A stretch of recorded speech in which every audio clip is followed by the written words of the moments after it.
കർത്താവിൻ്റെ പരിശുദ്ധമായ നാമം വാഴ്ത്തപ്പെടുമാറാകട്ടെ. അനുഗ്രഹിക്കപ്പെട്ട ഈ നല്ല പ്രഭാതത്തിലാണ് ദൈവത്തിന് സ്തോത്രം ചെയ്യുന്നു. ഈ പ്രഭാത സന്ദേശം കേൾക്കുന്ന എല്ലാ പ്രിയപ്പെട്ടവർക്കും വീണ്ടും വരുന്നവനായ ക്രിസ്തുയേശുവിൻ്റെ നാമത്തിൽ എൻ്റെ പ്രഭാത വന്ദനങ്ങളെ നിമിഷം അർപ്പിക്കട്ടെ. വളരെ പ്രാർത്ഥനയോടെ തികഞ്ഞ ദൈവാശ്രയത്തോടുകൂടി ദൈവിക സന്ദേശത്തിലേക്ക് നിങ്ങളുടെ ശ്രദ്ധയെ കർത്താവിൽ ആശ്രയിച്ചെത്തിരിക്കുകയാണ്. സംഖ്യാപുസ്തകം 14-ാം അധ്യായം അതിൻ്റെ 9-ാമത് വാക്യം. യഹോവയോട് നിങ്ങൾ മത്സരിക്കുക മാത്രമരുത്, ആ ദേശത്തിലെ ജനത്തെ ഭയപ്പെടരുത്, അവർ നമുക്ക് ഇരയാകും. അവരുടെ ശരണം പോയിരിക്കുന്നു. നമ്മോടുകൂടെ യഹോവ ഉള്ളത് കൊണ്ട് അവരെ ഭയപ്പെടരുത്.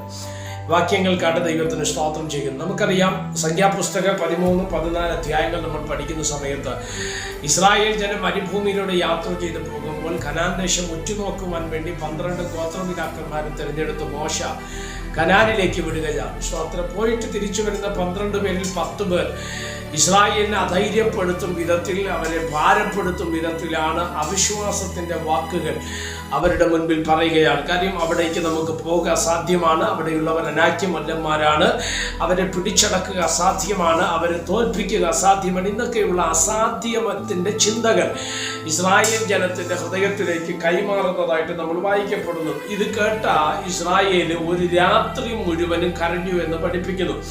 14-ാം അധ്യായത്തിന്റെ 1-ാം വാക്യം നിങ്ങൾ ശ്രദ്ധിക്കുക. അവിടെ നമ്മൾ വായിക്കുന്നത് എങ്ങനെയാണ്? അപ്പോൾ ആ സഭയൊക്കെയും ഉറക്കെ നിലവിളിച്ചു, ജനം ആ രാത്രി മുഴുവനും കരഞ്ഞു. എന്താതിന്റെ അർത്ഥം? ഇസ്രായേൽ മിസ്രൈമിൽ നിന്ന് ഇറങ്ങിയത് തന്നെ സ്തോത്ര കനാൻ ദേശം എന്ന വാഗ്ദത്ത ദേശത്ത് എത്തിച്ചേരാൻ വേണ്ടിയായിരുന്നു, അല്ലേ? സ്തോത്രം. എന്നാൽ അത് സാധ്യമല്ല എന്നുള്ള ചിന്ത അവരെ ഭാരപ്പെടുത്തി. സ്തോത്ര. ഒരു രാത്രി മുഴുവനും അവർ കരയുവാൻ തക്കവണ്ണം ഇടയ. പിറ്റേ ദിവസം രാവിലെ അത് സ്തോത്രമല്ലേ നൂന്റെ മകനായ യോശുവയും യഹൂന്നയുടെ മകനായ കാലേബും കൂടെ ചേർന്ന് പറഞ്ഞൊരു വാചകമാണ് നമ്മൾ വായിപ്പാൻ തക്കവണ്ണം ഇടവരുന്നത്. സ്തോത്രം. കാരണം ആ ദേശത്തേക്ക് നമ്മളെ എത്തിക്കാമെന്ന് പറഞ്ഞ ദൈവമാണ്. എന്നെ കേൾക്കുന്ന പ്രിയപ്പെട്ടവരെ, ഒരു വാഗ്ദത്ത ദേശത്ത് നിന്നെ എത്തിക്കാമെന്ന് ദൈവം പറഞ്ഞിട്ടുണ്ടെങ്കിൽ അത് എത്തിക്കേണ്ടത് ദൈവിക ഉത്തരവാദിത്വമാണ്. അതിനകത്ത് നമ്മൾ ഭാരപ്പെടേണ്ട ആവശ്യമില്ല. ഒന്നുകൂടെ ഞാൻ ഇറങ്ങി പറയുന്നു. സ്തോത്രം. ദൈവത്തിന്റെ റെസ്പോൺസിബിലിറ്റിയാണ് അവിടേക്ക് നമ്മളെ എത്തിക്കുക എന്നുള്ളത്. സ്തോത്രം. അതുകൊണ്ട് ഒരു വാഗ്ദത്വം നിന്റെ മേലുണ്ടെങ്കിൽ, ഒരു നന്മ, ഒരു വെളിപ്പാട് നിന്റെ മേൽ ദൈവം പകർന്നിട്ടുണ്ടെങ്കിൽ അതിനെ തകർക്കുവാൻ ലോകത്തിലെ ഒരു ശക്തിക്കും കഴിയത്തില്ല. അതുകൊണ്ട് പ്രതീക്ഷയോടും പ്രാർത്ഥനയോടും കൂടെ നമ്മുടെ വിശ്വാസത്തെ എന്ത് ചെയ്യുക? വർദ്ധിപ്പിക്കുക. അതാണ് ഇവിടെ നമ്മൾ വായിക്കുന്നത്. യെഫുന്നയുടെ മകനായ കാലേബ്, നൂന്റെ മകനായ യോശുവ പറഞ്ഞൊരു വാചകം ഇങ്ങനെയാണ്. സ്തോത്രം. നിങ്ങൾ യഹോവയോട് മത്സരിക്കരുത്, ആ ദേശത്തിലെ ജനത്തെ നിങ്ങൾ ഭയപ്പെടരുത്, കാരണം അവർ നമുക്കിരയാണ്. എന്തോ അതിന്റെ അർത്ഥം വളരെ ആഴമുള്ളതാണ്, അല്ലേ? അവർ പറയുന്ന വാചകം ശ്രദ്ധിച്ചോ? സ്തോത്രം. നാം അവർക്ക് ഇരയല്ല, അവർ നമുക്കിരയാണ്. അവരുടെ ശരണം പോയിരിക്കുന്നു. കാരണം ഒന്നേ ഉള്ളൂ, യഹോവ നമ്മോടുകൂടെ ഉള്ളത് കൊണ്ട് നിങ്ങൾ അവരെ ഭയപ്പെടരുത്. സ്തോത്രം. ഹല്ലേലൂയ.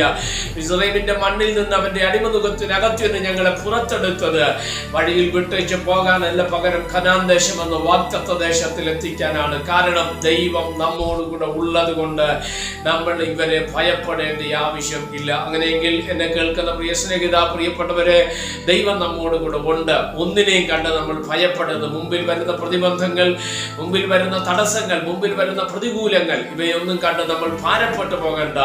ദൈവത്തിൽ ആശ്രയിക്കുക, ദൈവത്തിന്റെ മുഖത്തേക്ക് നോക്കുക. കർത്താവ് നിന്നെ വിളിച്ചെങ്കിൽ നടത്തുവാൻ അവിടുന്ന് ശക്തനാണ്. ആ പ്രതീക്ഷയോടും പ്രാർത്ഥനയോടും കൂടെ മുന്നോട്ട് പോകുവാൻ സ്വർഗത്തിലെ ദൈവം നമുക്ക് കൃപ നൽകട്ടെ. പ്രാർത്ഥിക്കാം. പരിശുദ്ധനായ ദൈവമേ, സ്വർഗീയ നല്ല പിതാവ്, ഈ സന്ദേശത്തിനാണ് നന്ദിയോടെ കർത്താവിന് സ്തോത്രം ചെയ്യുന്നു. ഈ സന്ദേശം കേൾക്കുന്ന എല്ലാ പ്രിയപ്പെട്ടവരെ തൃക്കരങ്ങൾ തരികയാണ്. അവിടുന്ന് ചിറകടിയിൽ മറയ്ക്കണമേ. അത്ഭുതങ്ങളെ കർത്താവ് ചെയ്താണ്. വഴികളെ ദൈവം തുറക്കണം, സാഹചര്യങ്ങളെ സ്വർഗം അനുകൂലമാക്കണം. ഭാവയുടെ കരം ശക്തിയോടെ വെളിപ്പെട്ട് വരുക. ദൈവത്തിന്റെ ആത്മാവ് ഇടവരുത്തേണ്ടതിനായിട്ട് പ്രാർത്ഥിക്കുന്നു. എല്ലാവരെയും അവിടുന്ന് അനുഗ്രഹിച്ചാട്ട് നന്മ കൊണ്ട് നിറയ്ക്കണമേ.